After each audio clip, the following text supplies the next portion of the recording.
земјиште продадено на јавна лицитација 2012 година од тогашниот министер Миле Јанакиевски, со кое што со намена за изградба на катна гаража во висина од 29 метри, на претходно донесен ДУП 2011 година, а потоа менуван или усогласуван заради потребите, претпоставам заради самите инвеститори. Имаше неколку пати обиди да се започне со изградба на објект, но до сега од неколку причини, пред се додека бевме во јавното предпријатие Паркинг за општина Центар, реагиравме бидејќи и поведовме судски спор заради нарушено владение, бидејќи се уште инвеститорот кој што го имаше откупено земјиштето го немаше обезбедено владението и тоа го закочи процесот.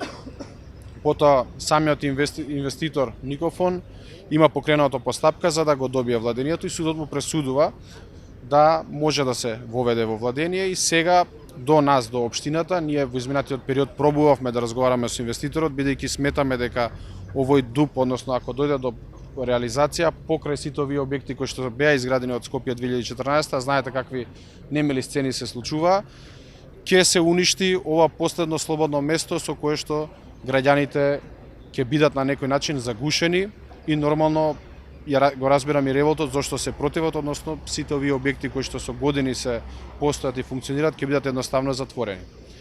Ние од кога го преземавме земјиштето како општина Центар од страна на државата, започнавме да ги гледаме сите предмети. Нас ни е спорен самиот договор или самата јавна објава и лицитација. Согласно уредбата за продажба на јавно земјиште, цената се формира согласно намената. Тука имаме 70% компатибилно, односно за изградба на катна гаража и 30% деловен објект. Ако се земат цените кои што се во уредбата, треба да дојдете до некоја цена почетно од 5000 и нешто денара. Овде почетната цена е 1800 денара. И со самото тоа, целиот јавен повик треба да биде ништовен и со тоа да немате ни договор, со тоа и паѓа одобрението. Ние од кога го превземавме земјиштето, ги добивме и предметите и тие што веќе биле завршени, веќе покренавме постапки за основано сомневање за оштетување на буџет и за злоупотреба на службена положба до јавното обвинителство и чекаме одговор. Но сакам да напоменам дека и во изминатиот период има поднесено 2 кривични пријави од страна на граѓаните кои што се тука и се уште според тоа што го имаме, бидејќи имаме скоро секојдневна комуникација со граѓаните, не е ништо превземено. Иако ние пробувавме додека не се реши целиот процес да воспоставиме одредена комуникација заради да најдеме или обештетување некое, бидејќи сепак има некој активен договор инвеститорот, или пак да го замениме со некое друго земјиште, бидејќи навистина овде не сакаме да се изгради катна гаража.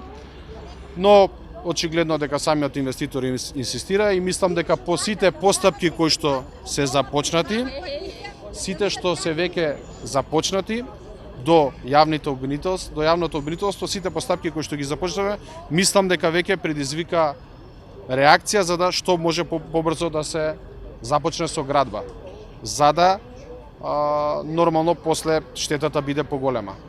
Затоа јас повикувам до надлежните институции до кои што веќе имаме реагирано. Веќе имаме основано сомневање по кои што сметаме дека може да се даде времена мерка од страна на обвинителството додека не се расчисти целиот случај. Бидејќи ако не дај Боже се започне со тоа, веќе ќе биде доцна и после тоа ќе има некоја одговорност, но веќе штетата овде ќе биде направена.